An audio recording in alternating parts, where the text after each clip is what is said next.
our fourth segment, which is going to be talking about the Guardians and the Orioles, a little bit of a series recap. I did want to talk about this series as it was two of the best teams in the American League going head to head, and I thought it was very, was going to bring a lot of consequences to the American League and just would add a lot of things to it. So I did think this series was important to talk about, and let's get into it. So first game of the series was on Monday. Guardians and Orioles would face off. Guardians would be looking for another win. Top first, Jose Ramirez would end up hitting an RBI single to make it 1-0 Cleveland. Started scoring off early. Bottom of the first, though, Ryan O'Hearn would end up tying it up with an RBI single to make it 1-1. A Bo Naylor double in the top of the second for the Guardians would end up making it 2-1. And Anthony Santander sacrifice fly would make it 2-2. So very exciting game so far. Top of the sixth, Jose Ramirez with his 20th home run of the year. Incredible, to make it 3-2 Cleveland, and that would be it for the game. The Orioles would squander any other opportunity to score, and they would end up winning this game. The Guardians had on the mound Tanner Bybee, who went 6 innings pitched, 5 hits, 2 runs, 1 earned, 1 walk, 7 strikeouts, 3.50 ERA. Very, very solid start for him against an offense like the Orioles. I mean, it's very exciting if you're a Guardians fan. Bybee has been one of your biggest breakout candidates for your team these past 2 years, and having a start like this against a team like the Orioles is very exciting, and just is a great job right here for the Guardians.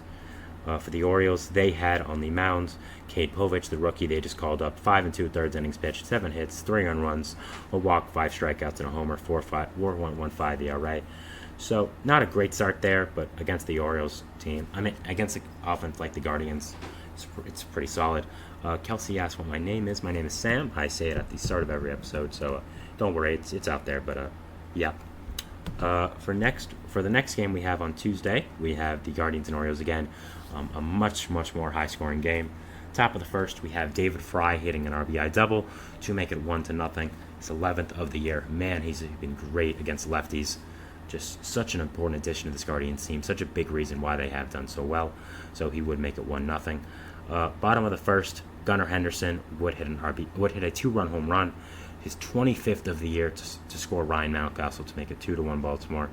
I mean, just an absolute monster season Gunnar is having. He might hit 50 home runs this year as the second year, as a shortstop as well. Just Gunnar Henderson, what a player. So really nice job by the Orioles to get back out in front there. Gabriel Arias would end up giving the lead to the Guardians right back with a RBI double to make it 3-2, scoring Jonathan Rodriguez. Bottom of the second, James McCann would tie up the game to make it 3-3 Baltimore. Been a very good addition since coming over to Baltimore as a backup catcher. Very solid addition for the Orioles there with McCann. Bottom of the third, Jordan Westerberg would hit an RBI double, his 16th of the year to make it 4-3 Baltimore, and he would end up giving the Orioles the lead there. Brian Roquico would end up tying the game for Cleveland, making it 4-4. And a Stephen Kwan single, and then a Jose Ramirez 3-run home run would make it 8-4 Cleveland in a huge inning for them, taking the huge lead in this game. But the Orioles would continue to fight back with a James McCann solo home run to make it 8-5. A Colton Cowser back-to-back shot would make it 8-6, so the Orioles would not be done yet. I mean, this offense never quits and is always so explosive. Bottom of the seventh, a weird play here where James McCann would ground out, but it would score Gunnar Henderson to make it 8-7, so they would be within 1. And then a Bo Naylor RBI triple would make it 9-7, and a Gabriel Arias RBI single would make it 10-7, and that would end up being the icing on the cake for the Guardians, 10-7. The Orioles would end up getting a solo home run in the bottom of the 8 to make it 10-8, but the Guardians would end up winning. The Guardians would end up winning the game still 10-8. So a very nice win here for Cleveland. The offense was absolutely explosive. A great job all game by them. They had on the mound Logan Allen, who was pretty bad. 3 innings pitched, 9 hits, 6 earned runs, 1 walk, 6 strikeouts, 5.72 ERA. Really not a good start for him versus the Orioles. Not great so far. But you look at the Guardians and you really think these past few years, you think about pitching, but all the pitching is really gone or injured right now. So right now their offense is really carrying them, and I would say they need to add a pitcher, which is a very stark contrast from where their teams have been in the past few years. So definitely something they need to add. You can't have guys like Logan Allen starting. Kelsey asks again, do you have a World Series prediction? Do I have a World Series prediction? I do. Right now, I would probably say Phillies-Orioles. I think that's the I think that is the pretty easy one right there. I mean, two of the better teams of both leagues, but I think the Orioles are fantastic, and their young offense is going to propel them there. And I think the Phillies' pitching depth is just unmatched, and yeah, it would be a very, very exciting World Series, I'd say, as well. Two teams within a very close vicinity of each other in Baltimore and Philly, so that would be exciting. But going back to this now, the Orioles did have on the mound Cole Irvin, who also was not good. 4 innings pitched, 10 hits, 8 runs, 4 earned. So, big kind of, not a horrible start for him, I'd say. Got pretty unlucky, I'd say. And then finally on Wednesday, we would have the Guardians and the Orioles as, again, the last game of the series. Now, the Guardians would get a big boost in this game, as they would call up one of their top prospect, Joe. I'm gonna butcher this name. I do apologize. Johanski Noel. He is a big power hitting first baseman. Did slot into the Guardians lineup last game at first base, so he's going to be a big addition for them. Once him and Kyle Manzardo come up, I think this offense should be even more fantastic. So that is a great addition to this Guardians offense. He would hit his first MLB home run in the top of the second in his first at-bat to make a 1-0 Cleveland. So that will be a very exciting moment to him. Congrats. I think he's going to be a big-time player for the Guardians in the future. Gunnar Henderson would tie up the game, though, in the bottom of the second, hitting an RBI single to make it a 1-1. A Gabriel Arias solo home run to make it 2-1. But a Gunnar Henderson home run would make it 2-2. 26th of the year. Man, this guy's just so incredible. A Cedric Mullins solo home run would make it 3-2.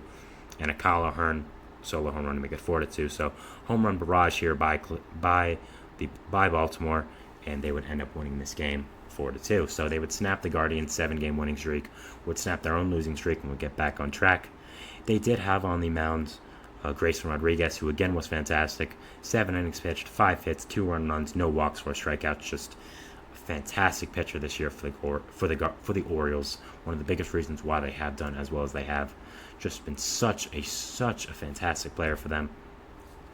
The Guardians had on the mound Carlos Carrasco, who actually had a pretty decent start. 5 innings pitched, 6 hits, 2 earned runs, 2 walks, 3 strikeouts.